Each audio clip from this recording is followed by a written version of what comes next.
far should courts go in protecting the Sabbath for people of faith? Nowhere is that question more relevant than in Collegedale, where the Seventh-day Adventists celebrate the Sabbath on Saturday. Good evening. I'm Josh Rowe. And I'm Latricia Thomas. Kayla Strayer spoke with the Adventist community about this case that's currently pending before the Supreme Court. She joins us live with their reaction. Kayla.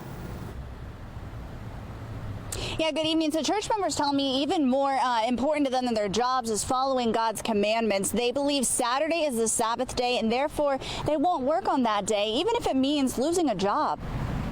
We'll make sure that you guys get that. 20-year-old college student Cameron Reel works hard 6 days a week at the Adventist Book Center. So I work here throughout the week, and then we close early on Friday, and then we're closed all day Sabbath. Cameron says respecting the Sabbath day is vitally important to him and his family. We don't work. We don't really do anything. It's just kind of a leisure day. We go to church. We spend time with friends, a lot of fellowship. He's never had a job interfere with his Sabbath, but says he would stick to his beliefs and not work that day. It's a non-negotiable for me, basically. The case that could make its way to the Supreme Court involves a former Walgreens employee who says he was fired several years ago after refusing to work on a Saturday. Very important.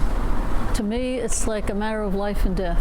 Fellow Seventh-day Adventist member Ann Walsh says at one point she was desperate to find a job, but when offered one, she turned it down when she realized she would have to work some Saturdays. To me, it's an honor to do what the Lord wants us to do. He did bless me for taking a stand, although that was a pretty hard stand when you didn't know where you were going after that. Member Janet Buttermore says she uses the Sabbath day to recoup and relax. I just think it's just very important to really rest and to gain that peace of mind. Do you think U.S. law should respect that? I do.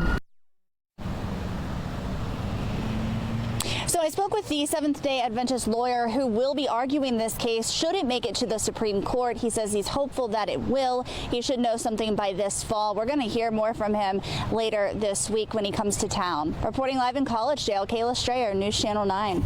Kayla, thank you. And within the last hour, Walgreens sent us a statement saying, quote, in this case, we concluded and the 11th Circuit agreed that we had reasonably accommodated Mr. Patterson's religious practice. Seventh-day Adventist officials expect to know by the end of the fall whether the Supreme Court will hear that case.